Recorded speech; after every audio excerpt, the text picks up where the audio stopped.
Passado o período da autonomia, realizou-se no Rio de Janeiro, em 1932, a 9ª Convenção Mundial de Escolas Dominicais. Otília de Oliveira Chaves, casada com o futuro reitor da Faculdade de Teologia, Derli Chaves, foi uma das delegadas e relatora das comissões. Uma das atuações de Otília foi como presidente da Federação das Sociedades Metodistas de Mulheres da Conferência Anual Brasileira. Participou de vários congressos de mulheres metodistas na América Latina. O primeiro foi realizado em 1942, na Argentina. Depois Montevidéu, Lima e no Rio de Janeiro. Em 1948, além de lecionar no Colégio Americano, continuava o trabalho na região, mas foi numa visita aos Estados Unidos que ela recebeu o convite para estudar no exterior. O mestrado foi concluído aos 52 anos em Nashville. Uma outra missionária que trabalhava arduamente no país foi a Eunice Weaver. Eunice colaborou no processo de inclusão de filhas e filhos de pais portadores de hanseníase. O educandário Carlos Chagas, em Juiz de Fora, também teve as mãos de Eunice Weaver como a fundadora da instituição. Em 1932, com o Programa de Assistência e Defesa contra a Lepra.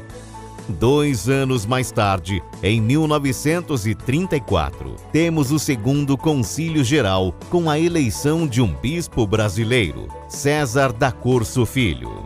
Já em 1938, no terceiro Concílio Geral, as faculdades de teologias de Porto Alegre e Minas Gerais deixariam de existir para dar lugar à Faculdade de Teologia da Igreja Metodista, em São Bernardo do Campo.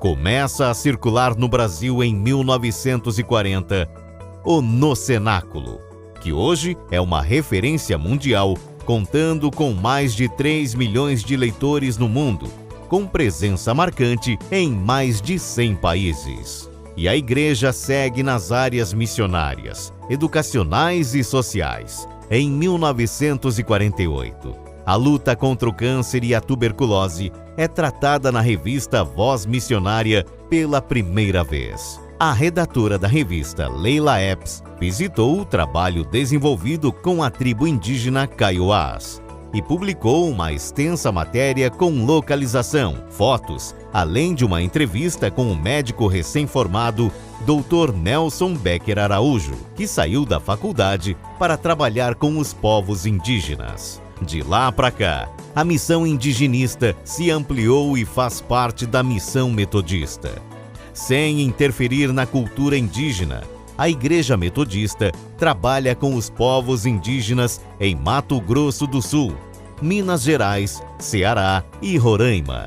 Uma pastoral foi criada para orientar os indigenistas que trabalham com esses povos. O reverendo Guaraci Silveira foi eleito deputado estadual em 1946 e participou da Assembleia Nacional Constituinte. Nesse mesmo ano, cria-se a Ordem das Diaconisas e o reverendo Benedito Natal Quintanilha é enviado para Salvador, marcando a expansão do metodismo no Nordeste. As décadas seguintes foram marcadas na vida da Igreja. Em 1955, aprova-se o número de 5 regiões eclesiásticas. Em 1959, o reverendo Dorival Belk inicia o metodismo em Recife. Em 1967, cria-se o COGEME. Nasce a Igreja Metodista Wesleyana como cisão da Igreja Metodista e Dom Helder Câmara é paraninfo na FATEL. Em 1968, o metodismo chega em Fortaleza. Faculdade de Teologia é fechada. Concílio Geral Extraordinário é convocado para discutir questões da FATEL. E no ano seguinte, em 1970, o credo social é reformulado. Aprova-se o ingresso à Ordem Presbiterial sem distinção de sexo. 4 anos mais tarde, em 1974, Zenide Lima Soares entra para a história como a primeira presbítera da Igreja Metodista. O plano quadrienal é aprovado nesse ano. Em 1982, aprova-se o Plano para a Vida e Missão, e a Igreja adere ao Conselho Nacional de Igrejas Cristãs, CONIC, e ao Conselho Latino-Americano de Igrejas, CLAI. Em 1996, o reverendo Lino Estevão Magalhães Leite, eleito a bispo, renuncia ao episcopado. Em 2001, elege-se a primeira bispa da Igreja Metodista, Marisa de Freitas Ferreira. 5 anos mais tarde, a Igreja Metodista sai de órgãos ecumênicos e cria-se a Rede Metodista de Educação.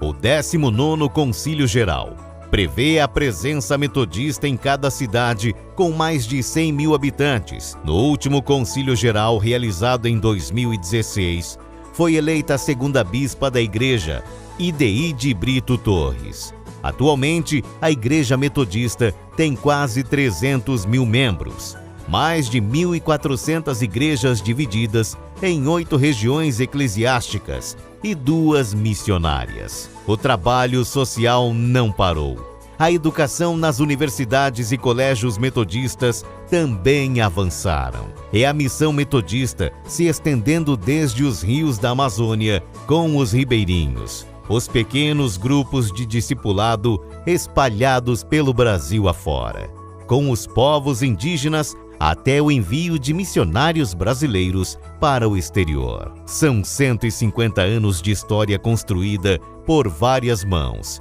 e somamos 80 milhões de membros em todo o mundo. Você também faz parte desse momento importante em nossa igreja. São 1 século e meio de metodismo permanente em terras brasileiras.